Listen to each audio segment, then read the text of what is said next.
Assalamualaikum warahmatullahi wabarakatuh. Perkenalkan nama saya Ferry Ardiansah. Saya dari kelas IF104. Di sini saya akan mempresentasikan tentang analisis efisiensi penggunaan SRAM dan DRAM dalam sistem memori komputer. Di sini saya presentasi sebagai tugas arsitektur dan organisasi komputer. Sebelumnya ini merupakan tugas kelompok ya, tapi karena kita sekelompoknya kurang adanya komunikasi, jadi saya kerjain sendiri. Nah, di antara untuk anggota kelompok saya, ada saya sendiri yang bernama Ferry Ardiansah, kemudian ada John Riot Manik, kemudian ada Matt Rizal, dan yang terakhir ada Hussein Hasbullah. Yang pertama kita bahas tentang latar belakang tema tersebut. Di mana yang pertama ada memori merupakan komponen penting dalam sistem komputer modern. Nah, mengapa memori itu penting? Karena data dan instruksi harus disimpan di memori sebelum diproses oleh CPU. Sehebat apapun CPU, dia tuh tidak bisa bekerja tanpa input. Makanya memori berfungsi sebagai jembatan antara penyimpanan permanen atau hard drive atau SSD yang lambat dan pemrosesan instan di CPU. Tanpa sistem memori yang mumpuni, seluruh ekosistem komputasi akan lumpuh. Kemudian yang kedua ada dua jenis memori utama yaitu SRAM atau static RAM dan DRAM atau dynamic RAM. SRAM dan DRAM ini merupakan kebutuhan akan spesialisasi ya, di mana tidak ada satu jenis memori yang sempurna, cepat sekaligus murah. Oleh karena itu, industri menggunakan dua teknologi berbeda untuk peran yang berbeda, di mana SRAM atau static RAM itu menggunakan transistor, biasanya 6 transistor per bit yang membuatnya sangat cepat namun mahal dan memakan banyak tempat. SRAM ini digunakan untuk cache CPU ya. Kemudian ada DRAM, yaitu dynamic RAM, yaitu menggunakan satu kapasitor dan satu transistor per bit. Nah, lebih lambat ini DRAM ini lebih lambat karena kapasitor harus terus disegarkan atau direfresh. Namun sangat padat dan murah. DRAM juga digunakan untuk RAM utama. Kemudian ada tiga yaitu performa sistem tidak hanya bergantung pada CPU, tetapi juga pada efisiensi memori.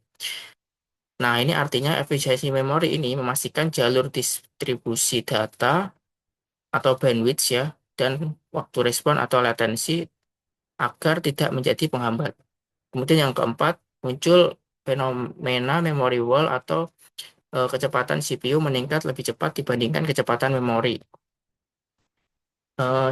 Untuk memory wall itu sendiri merupakan sebuah kondisi ya di mana peningkatan kecepatan prosesor tidak lagi memberikan dampak signifikan pada performa total karena prosesor tuh harus menunggu data dari memori atau yang disebut sebagai memory stall. Kemudian yang terakhir ada diperlukan analisis efisiensi penggunaan SRAM dan DRAM untuk mencapai kinerja optimal. Nah, ini karena adanya tadi memory wall, maka kita tuh harus melakukan analisis nih mendalam tentang bagaimana menyusun hierarki memori. Tujuannya untuk menempatkan nih sebanyak mungkin data SRAM atau cache agar CPU-nya jarang untuk dipanggil data ke DRAM yang jauh lebih lambat. Nah, untuk hierarki memori itu sendiri mencakup ada cache hit ratio, yaitu seberapa sering data ditemukan di SRAM, kemudian ada latensi, yaitu untuk meminimalkan waktu tunggu saat perpindahan data antar lapisan memori. Kemudian yang ketiga ada konsumsi daya, yaitu menyeimbangkan kecepatan tinggi dengan efisiensi energi, terutama pada perangkat mobile. Nah, kemudian yang selanjutnya ada rumusan masalahnya. Di mana yang pertama ini eh, rumusan masalahnya yaitu apa perbedaan mendasar antara SRAM dan DRAM dari sisi struktur dan prinsip kerja. Kemudian ada kecepatan akses, konsumsi daya, dan densitas dan biaya. Apa sih perbedaannya? Kemudian yang kedua ada bagaimana perbandingan efisiensi kerja dan daya antara SRAM dan DRAM. Kemudian yang terakhir ada bagaimana penerapan dan optimasi SRAM dan DRAM pada sistem modern untuk mengatasi memory wall. Nah, ini gambaran umum SRAM dan DRAM, di mana struktur flip-flop atau rangkaian logika. Nah, ini artinya SRAM itu menggunakan rangkaian flip-flop yang biasanya terdiri dari 6 buah transistor untuk menyimpan setiap bit data. Rangkaian ini tuh bekerja seperti saklar lampu, bisa di-on-kan dan juga bisa di-off-kan. Nah, ini adalah struktur yang sangat stabil nih dan kompleks secara elektronik. Kemudian yang kedua ada sifatnya. Sifatnya yaitu daya bertahan selama ada daya atau tanpa refresh. Ini artinya eh, pada SRAM berarti itu data tetap tersimpan nih secara statis selama aliran listrik tersedia. Berbeda dengan DRAM yang menggunakan kapasitor, sehingga yang bocor dan ketika bocor itu harus diisi ulang atau di reject ribuan kali per detik. SRAM tidak memerlukan proses refresh. Hal ini membuat manajemen data di dalamnya jauh lebih efisien dan sederhana. Kemudian ketiga ada kecepatannya. Kecepatannya untuk SRAM ini sangat tinggi, sekitar 1 sampai 10 ns.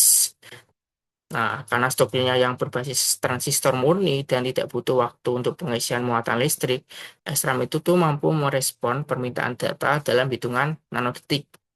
Sebagai perbandingan, kecepatan ini hampir setara dengan kecepatan detak jantung atau clock prosesor modern, sehingga CPU tidak perlu menunggu lama untuk mendapatkan data. Kemudian yang keempat, kelebihannya yaitu latensi rendah, cocok untuk akses selacak, ideal untuk cache.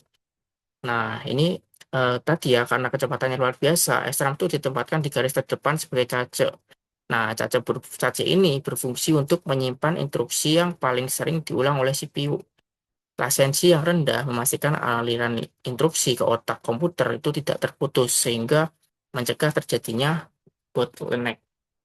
Kemudian yang terakhir kekurangannya, area per bit besar, kapasitas kecil, dan biaya produksi tinggi. Nah, ini artinya tuh mengapa contohnya yaitu alasan mengapa kita tuh tidak akan menemukan komputer dengan RAM 16 GB yang semuanya berisi SRAM. Itu karena ukuran fisik nih. Karena satu bit data butuh 6 transistor. SRAM memakan ruang fisik yang sangat luas di atas chip silikon. Kemudian biayanya juga kompleksitas dan luas area yang dibutuhkan juga mahal. Karena harga per gigabyte hanya bisa puluhan kali lipat lebih mahal dibandingkan DRAM. Itulah sebabnya eh, kapasitas saja biasanya hanya dalam ukuran megabyte, bukan gigabyte. Kemudian DRAM. DRAM strukturnya satu transistor, kemudian plus satu kan kapasitor kapasitor per bit. Nah, ini artinya berbeda sama SRAM tadi ya yang menggunakan 6 transistor. Satu sel penyimpanan DRAM hanya membutuhkan satu transistor tadi atau satu kapasitor. Nah, kapasitor itu berfungsi menyimpan muatan listrik. Logika satu jika terisi, logika nol jika kosong. Kemudian transistor itu berfungsi sebagai saklar untuk membaca dan mengubah isi kapasitor tersebut. Karena strukturnya yang sangat sederhana ini, DRAM juga sangat kecil dalam satu keping silikon. Kemudian yang kedua tadi ada sifat nih, sifatnya yaitu muatan kapasitor bocor. Artinya perlu refresh berkala. Nah, di sini kapasitor pada DRAM itu mirip dengan ember bocor nih, karena secara alami muatan listrik di dalamnya akan hilang dalam waktu singkat. Agar data tidak hilang itu, maka sistem harus melakukan proses refresh atau mengisi ulang muatan ribuan kali per detik. Alasannya apa? Alasannya eh, mengapa memori ini tuh disebut dynamic atau dia harus bergerak atau aktif agar tetap terjaga nih datanya. Kemudian yang kedua sifatnya yaitu muatan kapasitor bocor, eh kecepatannya ya lebih lambat sekitar 50 sampai 100 ns. Itu jadi ada jeda nih, ada jeda waktu atau latensi yang terjadi saat mengakses DRAM karena proses pengisian dan pengosongan muatan kapasitor tidak bisa terjadi seketika. Selain itu juga karena jalur datanya harus mengantri ya dan sering terhenti oleh proses refresh, maka kecepatannya jauh di bawah SRAM. Namun bagi pengguna manusia ya, 50 sampai 100 nanodetik itu atau nanosecond atau ns itu masih terasa sangat cepat. Kemudian yang kelebihannya densitas tinggi atau kapasitas besar sehingga biayanya lebih murah. Nah, ini karena tadi ya setiap bitnya hanya butuh dua komponen. satu T dan satu C. Satu T itu transistor dan kapasitor. Maka DRAM memiliki densitas tinggi, artinya kita bisa menjejalkan ya miliaran sel memori dalam area yang kecil. Nah, kapasitas besar ini, mengapa kita tidak memiliki RAM 8 GB, 16 GB, dan 64 GB dengan harga terjangkau, sehingga ekonominya per gigabyte itu jauh lebih murah dibandingkan SRAM. Kemudian kekurangannya, refresh menambah latensi dan konsumsi daya. Ini artinya proses refresh tadi, berkala tadi, membawa dua dampak negatif nih. Yang pertama adalah sensi. Jika CPU meminta data saat di RAM, sedang saat melakukan refresh, maka CPU harus menunggu. Ini akan menambah waktu jeda akses nih. Kemudian konsumsi daya, energi listrik harus dikonsumsi ya, hanya untuk menjaga agar data tidak hilang. Meskipun data tersebut sedang digunakan ya, maka yang menjadi tantangan tersendiri itu adalah daya tahan baterai laptop atau smartphone-nya sendiri. Nah, kemudian ada perbandingan inti SRAM dan DRAM, di mana kecepatannya itu SRAM itu jauh lebih cepat nih, atau latensinya rendah. Nah, bisa dibedakan ya, kalau SRAM tadi kan memiliki latensi sangat rendah ya, artinya 1 sampai 10 nanosecond. Nah, itu artinya itu karena menggunakan rangkaian logika transistor yang langsung bereaksi terhadap sinyal listrik. CPU bisa mengambil nih data dari SRAM hampir seketika. Kemudian kalau di RAM itu lebih lambat nih, antara 50 sampai 100 ns, karena harus menunggu kapasitor terisi atau terbuang muatannya. Selain itu juga ada waktu tunggu tambahan jika CPU mengakses data saat di RAM sedang melakukan proses refresh. Kemudian untuk dayanya itu di RAM butuh daya tambahan untuk refresh, sedangkan SRAM itu lebih hemat saat idle. Ini artinya apa? Artinya untuk SRAM itu sangat efisien dalam kondisi idle. Idle itu artinya diam ya. Tidak artinya tidak memerlukan aktivitas listrik apapun untuk mempertahankan data selama alirannya utama itu tetap ada. Sedangkan di RAM itu membutuhkan daya konstan untuk sirkuit refresh atau penyegaran. Bahkan jika komputer sedang tidak melakukan apapun, di RAM tetap mengonsumsi listrik ya, agar data tidak dalam kapasitornya, artinya tidak menguap atau tidak hilang. Kemudian yang ketiga ada biaya. Biayanya SRAM itu lebih mahal. Kayak tadi yang sudah saya jelaskan, SRAM itu lebih mahal. Kemudian kalau DRAM itu lebih ekonomis. Coba kita bedakan nih. Kalau SRAM kan sangat mahal untuk diproduksi dalam kapasitas besar. Artinya biaya per gigabyte SRAM itu bisa ribuan kali lipat lebih mahal daripada DRAM. Itulah sebabnya cacat di laptop itu biasanya hanya berukuran 12 megabyte atau 24 megabyte. Kemudian di RAM itu sangat ekonomis, artinya skala produksinya itu masih masif ya, dan strukturnya juga sederhana, sehingga memungkinkan produsen menjual stick RAM itu berkapasitas 8 GB atau 16 GB dengan harga yang relatif terjangkau bagi konsumen umum. Kemudian yang keempat ada densitas. Di RAM lebih padat atau bit atau area lebih banyak. Ini artinya SRAM itu memiliki densitas rendah karena 6 transistor untuk satu bit. Chip RAM menjadi eh, sangat boros jika kita tidak memasukkan RAM 16 GB menggunakan teknologi SRAM, maka ukuran fisiknya mungkin akan sebesar papan sirkuit ya, atau motherboard.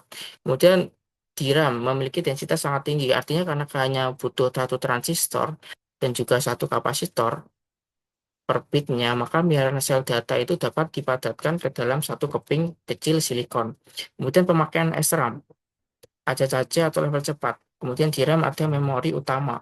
Ini artinya SRAM tadi atau the splinter ya, digunakan sebagai cache ya, yang terletak di dalam atau sangat dekat dengan core CPU.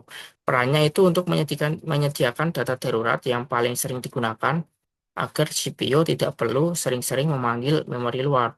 Kemudian kalau di RAM tadi, itu kan menggunakan memori utama. Itu artinya perannya itu menjadi gudang penyimpanan besar untuk aplikasi yang sedang berjalan seperti browser, game, atau OS sebelum instruksinya dikirim ke cache. Kemudian ada latar belakang pemilihan topik. Yang pertama ada perkembangan kebutuhan komputasi berkinerja tinggi.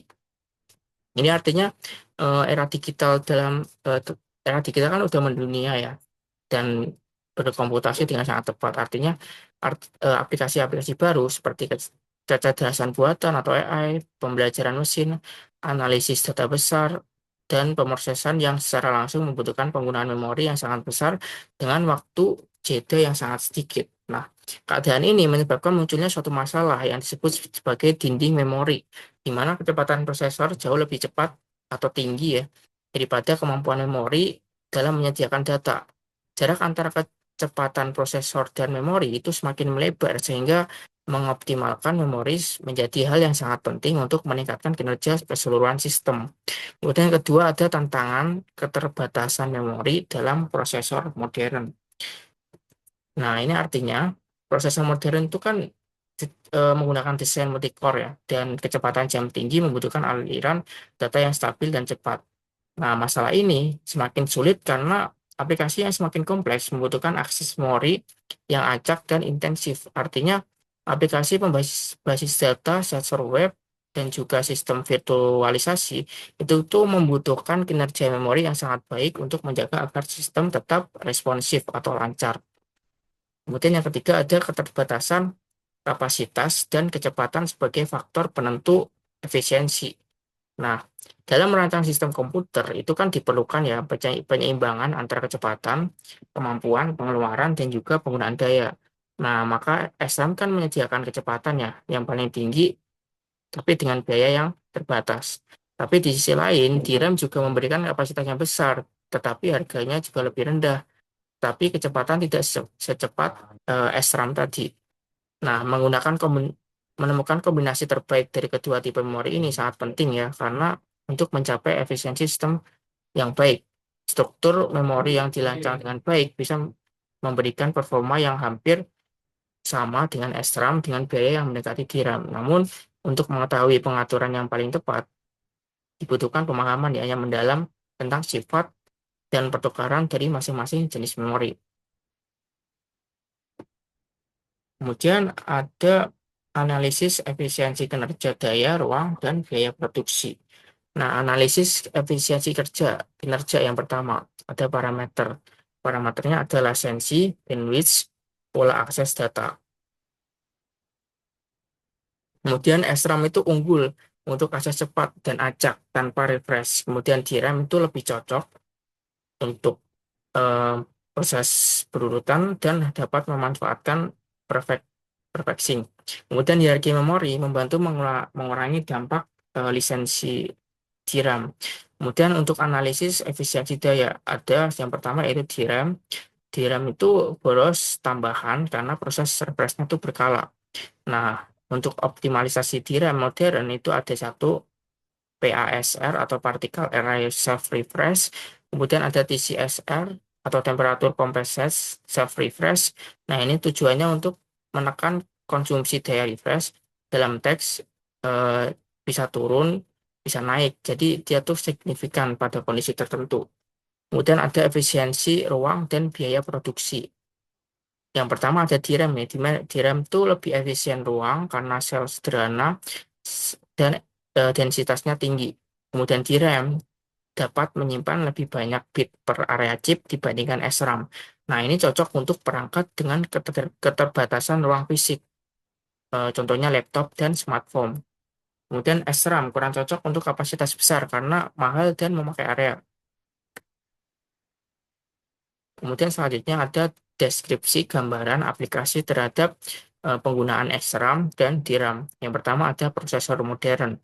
Nah, SRAM ini dominan di cache atau L1, L2, L3 untuk menjembatani GPU vs DRAM. Nah, prosesor modern ini artinya prosesor itu memanfaatkan SRAM dalam bagian sistem cache. Sebagai contoh, Intel Core kalau menggunakan SRAM Intel Core i9. Nah, itu tuh memanfaatkan total 36 MB SRAM untuk cache L3. Sedangkan cache SRAM ini berfungsi sebagai penghubung antara kecepatan prosesan CPU dan lisensi DRAM yang lebih tinggi. Maka desain prosesor zaman sekarang juga merangkul ya metode perfecting pintar yang mana sistem akan memprediksi data yang akan diperlukan dan memuatnya ke dalam cache SRAM sebelum dimintai oleh CPU. Nah, teknologi ini secara signifikan meningkatkan efisiensi pemanfaatan SRAM dan mengurangi dampak latensi DRAM. Yang kedua ada server dan data center. Ini fokus pada DRAM nih yang besar untuk virtualisasi database dan aplikasi enterprise. Ini artinya sistem server dan data center itu sering berhadapan dengan tantangan khusus dalam pengolahan memori. Beban kerja pada server sering kali membutuhkan kapasitas DRAM yang sangat besar untuk mendukung virtualisasi basis data dan aplikasi perusahaan. Nah, server yang canggih ini bisa dilengkapi dengan DRAM mencapai 2 sampai 4 terabyte per unit. Kemudian yang ketiga ada mobile embedded. Itu yang pertama ada batas daya, ruang, biaya. Nah, kombinasi SRAM kecil atau cache dan DRAM atau memori utama. Kemudian desainnya juga menekankan pada efisiensi energi. Nah, ini artinya tuh kan perangkat mobil atau embed itu mempunyai batasan terkait daya, ruang, dan pengeluaran. Maka smartphone modern memanfaatkan kombinasi SRAM yang kecil untuk menyimpan data CPU yang berdaya rendah untuk memori utama.